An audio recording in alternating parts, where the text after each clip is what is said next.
candidate has agreed to participate. The incumbent, Republican Representative Andy Biggs, has declined our invitation. Thanks to a partnership with the Clean Elections Commission, Bitfire, and the Arizona Media Association, we are working to make sure all 2024 debates are the most accessible in Arizona history. That means this conversation will air on a long list of local TV stations, radio stations, and digital platforms, including support from local newspapers. Transparency is critical here, and that's why this conversation has been designed with input from a broad group of journalists in Arizona, representing urban and rural communities.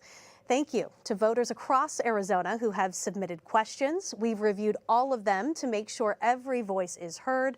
However, no candidate has been given advanced access to any of the questions. So with that, let's introduce the Democratic congressional candidate, Katrina Schaffner. Ms. Schaffner, welcome and thank you for being here. Hi, thank you. I'd like to start by giving you an opportunity to introduce yourself to the voters with your opening statement. You have 2 minutes. Hello, my name is Katrina Schaffner, and I'm running for Congress to challenge a system that benefits the top and has left the rest of us behind. It's past time to hold billionaires and their price-gouging corporations accountable. I've worked in the trades, I've worked in corporate, and I've been a political activist my entire adult life. Andy Biggs is a wealthy man who serves even wealthier men. And I believe it's time to stop playing politics and start governing. Thank you. Now, Ms. Schaffner, your district covers eastern Maricopa County and parts of northern Pinal County. You mentioned your opponent. He has been in Arizona government for about 20 years. He has held this seat in particular since he was first elected in 2016. What have you seen or heard as you've connected with voters in this district that shows you they're ready for a change? Yes. A lot of voters are tired of the traditional way of politics, and our campaign is powered by people who want to see a change in our political system. And what we're seeing and hearing on the ground is that folks feel like government is not working for them, and this economy is not working for everybody. And they want someone who's actually going to be better representation. They want to know why someone like Andy Biggs, who's supposed to represent them, is part of the criminal conspiracy to overturn our elections. Why was he at an Oath Keepers event where they were calling to hang then Senator John McCain? As constituents, they deserve answers, and they're ready for someone who is willing to get into Congress and work for everyday families. You did touch on the economy a bit there, so let's start with that top issue.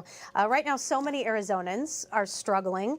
At one point, Phoenix had the highest rate of inflation in the nation. It has since come down, but what are your plans, some concrete steps to help bring some of those rising costs down so that the average consumer can get some relief? Yeah, I know what that's like. We have seen prices go up, and wages have not increased with inflation. And families are struggling. Everyday families are finding it harder and harder to make ends meet, to go to the grocery store. I know what that's like, to sit up at night wondering how you're going to pay the rent, to skip meals so you can feed your children. People are having a really hard time because, like I said, this economy doesn't work for everybody. And we have someone like Andy Biggs representing us, who is passing massive tax breaks for the wealthy at the top, skyrocketing our national debt. We need working representation, someone who is going to fight for everyday families and put working people and families first, not someone who is out there fighting for more tax break for the richest people in this country. And so when I get to Congress, I am going to prioritize everyday people, everyday families, and making sure that we are holding corporations accountable.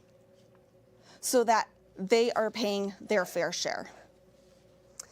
Now, the Congressional Budget Office is projecting a federal budget deficit of $1.9 trillion for fiscal year 2024. Your opponent has actually said that reining in government spending and fiscal responsibility are top priorities. What's your take on the federal budget, and how should those dollars then be managed and spent? Yeah, he would say that when he's passing tax breaks that are skyrocketing the debt. What we need to do is hold corporations accountable so we can invest in small businesses, working people, and families. There are a lot of different ways that we can do this, but my opponent continues to vote against tax breaks for everyday people. He voted against small businesses during the pandemic. And when a small business starts to struggle, it is harder to get back on their feet. So we need to make sure that we're taking those investments and putting it into smaller businesses, putting it into local economies so that everybody can feel like they have some financial security. And right now, people are not feeling that. We want to make sure that those resources are actually going down to everyday people and that you're actually feeling it in your everyday life. And of course, housing is a big part of this as well. You've been very open about your passion for that issue. A recent poll by the Center for the Future of Arizona shows that 78% of all likely voters do want to increase affordable housing in their community. How do you help make that a reality, especially right now when prices and interest rates are so high? Yeah, a lot of people, especially younger generations, they don't believe in the American dream anymore. They can't start their families. They can't buy their homes. Interest rates are skyrocketing. And again, Andy Biggs continues to vote for tax breaks for the top.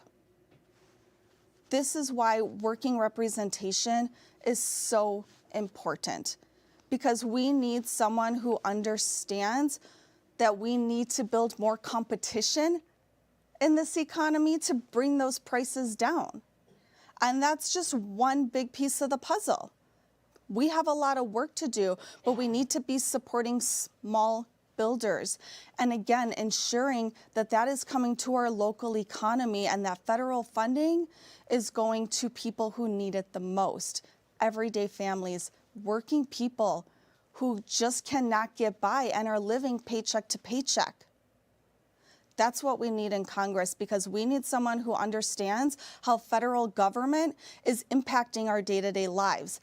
That includes housing, because our senior citizens are also struggling with affordable housing, and they are getting left behind as well. So we need someone who's ready to tackle those corporations and ensure that we are building that competition, that we are giving breaks to people who cannot get on their feet. Well, in this district in particular, I mean, the East Valley has seen such a boom in apartment buildings and rentals. President Biden this summer proposed a national rent cap of no more than 5% per year. There are new laws in Oregon and California enacting rent control. Is that something you support? And if so, how would you work to pass something like that through when it's known historically to be one of the most divisive issues among lawmakers when it comes to housing policy? Yes, we've had rent control in the past, and it was proven very effective. So that is absolutely something that we can look at to help bring those prices down. I think the bigger issue here, though, is that we have a small percentage of corporations and large builders who are driving the market, and we need to get a handle on that. Otherwise, anything else that we do isn't really going to impact everybody in a significant way. So we need to tackle the bigger issues so that people actually feel it in their wallets every month when they're going to pay the bills. And you mentioned some of those builders. The process to build affordable housing is complicated. It can be lengthy. It can be expensive. As someone who would be advocating for federal funds, what, in your opinion, can be done to help streamline that process? Yes, this goes back to ensuring that we are supporting small builders, because small builders are what's going to build that competition. Right now, these corporations and these largest builders are controlling the market by controlling how fast the houses are being built, what the prices are, how quickly the material is coming in to use that, and how quickly they are going up. And so they are able to manipulate the market, driving all the other smaller builders out of business. So this just really goes back to the overall perspective of our economy and who do we want to support? How do we want to strengthen our economy? And for me, it's building our economy from the ground up to build that strong foundation and supporting those smaller businesses, and in this case, small builders. You mentioned small businesses. You also mentioned seniors just a moment ago, so I want to circle back to that. Social Security and Medicare are often lifelines for the elderly, survivors, also people with disabilities. Funds are set to run out as early as 2035 if Congress doesn't take action. You have said that you support expanding and protecting both programs, but what sorts of concrete steps would you take to make that happen? So yeah, our senior citizens are struggling. We're seeing Medicare is still expensive, Social Security is just not enough, and we have folks like Andy Biggs who are trying to make cuts to Social Security. These MAGA Republicans in Congress do not care about people who have paid into Social Security for a lifetime so that they can retire with dignity. We need to expand Medicare to cover hearing, dental, vision. These are just basic needs that people need as they get older, and they have a right to retire with dignity, to affordable housing, because right now we're seeing seniors who are struggling to stay in their homes. And we can lift the cap on Social Security so that everyone is paying their fair share. And when we work a lifetime, again, we can retire and retire with dignity. Let's move to immigration. Of course, one of the other big issues, not just here in Arizona, but across the country as well. How would you characterize the current situation at the border, and what, if anything, would you do differently? I remember in 2019, we saw those images of a father crossing the Rio Grande with his toddler daughter. And they were found face first in shallow water with the little girl holding on to his back. I just think and imagine what they must have been going through, that he was willing to risk everything for his daughter because they had no other choice in the matter. We have challenges at the border that we have to address. And unfortunately, this has turned into a political playbook for politicians to use this issue, throw it in their pocket come election year. And we've seen that play out this year with MAGA Republicans in the House who killed the bipartisan border bill just to give Donald Trump a win so that Democrats didn't have a win. We absolutely have to pass the funding in this bill. It addresses Border Patrol and helps provide the resources that they need, the funding that they need, and the technology that they need to do their jobs properly. It tackles the fentanyl crisis, which hurts everyone from every background and every socioeconomic status. And we cannot continue to let a very good bill sit there so that MAGA Republicans can play political games. And this is a perfect example of why we need someone who's ready to stop playing politics and ready to start governing. Now, some Republicans might argue that immigration was a serious issue before that bill was voted down. So do you think something could have or should have been done sooner than that? I think that we have seen funding go to the border and could have been done sooner. The challenge is that we need bipartisan support. We need people willing to work together. And unfortunately, in this political climate, what we're seeing is that Andy Biggs, for example, He won't even work within his own party to get legislation passed, let alone across the aisle. We absolutely can do more if we're willing to put politics aside and support people who need it. That includes funding this border crisis. And I think most voters have said that they want to see bipartisanship. They want to see working across the aisle. You mentioned the current political climate. It's heated, it's divisive. How do you plan to work across the aisle and work alongside lawmakers who maybe don't share your viewpoint? So as a political activist, I've been doing this for a long time. And I think it starts with having an open mind, holding ourselves accountable, and being able to listen to all perspectives. Too many people in Congress right now are sitting there with yes men surrounding them. They're not willing to bring everyone to the table to have real debates, real discussion, as we've seen here tonight, since I'm the only one here. So it is really important when we are voting that we are voting for people who genuinely care about these issues and want to work across the aisle. And as a political activist, I have done that, and I have sat with Republicans across the aisle. I have sat with congressional offices from across the political spectrum, and we can always find ways to come together. As we've seen where in the past, someone like Mike Lee and Bernie Sanders were able to work together on a Yemen bill. It can be done if you have folks who genuinely care and actually are willing to put that aside to pass legislation. One of the other big issues, of course, going into this election is abortion. You have been vocal about your stance on abortion, saying that Congress needs to codify Roe v. Wade into law and that the government should never come between a patient and their doctor. Now, in your opinion, are there any circumstances where you think some type of an abortion ban should be put in place? It seems like every day we are hearing more and more about women who are bleeding out in parking lots at the hospital because doctors cannot do their jobs. A woman in Ohio was arrested for having a miscarriage. It is unbelievable to me that this is where we are today.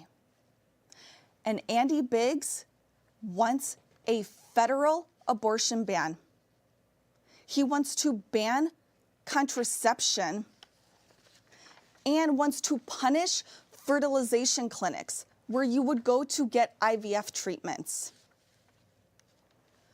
I would absolutely always support our reproductive freedoms, whether it's abortion, contraception, IVF, because never should a politician come in between you and your doctor.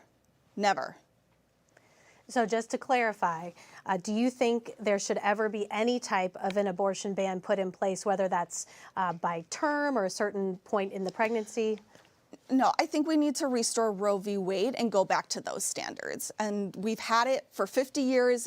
We should go back to that. And Arizonans will be voting on this particular issue coming up here soon. Yes. Do you think that this should be something that's in the state's hands, or should it stay a federal issue? Well, as we've seen with the overturn of Roe v. Wade, we are hearing more and more of these stories that I was mentioning before. So it absolutely has to be a federal issue because we cannot afford to see more and more women struggling to get the health care that they need. Doctors have restrictions on the care that they can provide to their patients. That is not a healthy economy. It is not a healthy ecosystem for any of us in any situation. So yes, I support a federally supporting Roe v. Wade. Okay. Let's switch gears and talk about climate for a moment. 2024's summer, the hottest on record in Arizona, as we've all been feeling. We also saw the most consecutive days with a high above 100 degrees. What is your take on climate change? Yeah, gosh, it is hot. It's so hot right now. And what we've seen is that it's just getting hotter. We're having this drought with this water crisis here in Arizona, wildfires more and more every summer, people having to flee their homes. I saw an evacuation earlier today over by Tortilla Flats. It is devastating to see the impact that we're seeing in our day-to-day lives because of this extreme weather. And when we have people like Andy Biggs who don't listen to the science, who deny climate change, and completely ignore any action, we are going to continue to see people struggle, have to leave their homes. Their homes have been burned down. They have no water. So we need to tackle this now before it gets even worse. And we can do that, again, by coming together, working together, supporting infrastructure so that we can actually tackle this crisis head on and get ahead of it before it's too late. Now, many Republicans, when it comes to this issue, would argue that the government should be pulling back on regulations. What do you propose then can be done to negate some of the challenges associated with, as you said, climate change? Supporting our economy. We can do both. We can invest in infrastructure and different energy sources so that we can actually tackle this issue and invest in our economy. And it really doesn't have to be one or the other. We can do both if we stop making this so political, look at the facts, look at the science, and understand that all we really need to do is invest in a variety of energy sources, and it will bring new and good paying jobs to Arizona. Now, education is another hot button issue, especially here in Arizona, but also across the country. In your opinion, what is the federal government's role when it comes to education? Our teachers, our students, they are overworked and overwhelmed right now. They are not getting the support, the resources, the materials that they need for their classrooms. They're not getting the social support from our communities. And they are feeling it every day where teachers have to use their own money, their own funds to pay for materials that their students need. And Andy Biggs wants to make it that much harder. He wants to eliminate the Department of Education. He wants to defund public schools, which will just put more and more strain on teachers and students who are just trying to get an education. We have to do more. We need to provide the resources that teachers need for their classrooms. Get them the training that they need so that they can better serve all the students and serve the needs of all of their students in their classrooms. Whether that's materials that they need, education, or mental health care. And so much of that comes down to funding, of course. Arizona has some of the worst per pupil education spending in the country. Actually, a recent Wallet Hub report put us at 49th. When it comes to our public schools and that need for funds that you mentioned, what can be done to improve that? What sorts of concrete plans do you have to help turn that around? This goes back to holding people accountable, especially these large corporations. If they were paying their fair share, and if billionaires were paying their fair share, we could invest in our communities. Instead, Andy Biggs is passing massive tax cuts for them, driving up our deficit. So of course, we need to hold them accountable. Make sure they're paying their fair share so we can invest in our communities so that our teachers are supported, our students are getting the care that they need and deserve. All right, we have about 1 minute left before we get to your closing statement. Okay. You touched on this a little bit in your opening. You haven't held elected office before. In fact, this is your first time running for public office. What do you say to those who may feel like you don't have the experience for this type of position? I grew up in a blue-collar family. My dad was a carpenter. I know what it's like to live paycheck to paycheck. And like I said before, I worked in the trades. I worked in corporate America. And I've been a political activist. And I believe that provides me a unique perspective because I understand how federal policy impacts our day-to-day lives and how government should impact our day-to-day life. Andy Biggs won the lottery and used it to amplify his political career. And he is serving billionaires and their price gouging corporations instead of constituents and everyday families. I will always put everyday families first. Working people and families must come first in Congress, and too many politicians have put up these blind spots and are completely out of touch with reality. And Ms. Schaffner, it's now time for closing statements. I want to be sure to give you, a moment for your closing statement. Great. So I mentioned this a couple times already, but Andy Biggs is serving the billionaires and he's serving those price gouging corporations that are driving off the cost of our groceries. We need working representation in Washington, D.C. Someone who understands what it's like to earn a living. Someone who can compromise without compromising our values. And it is time to stop playing politics and start governing.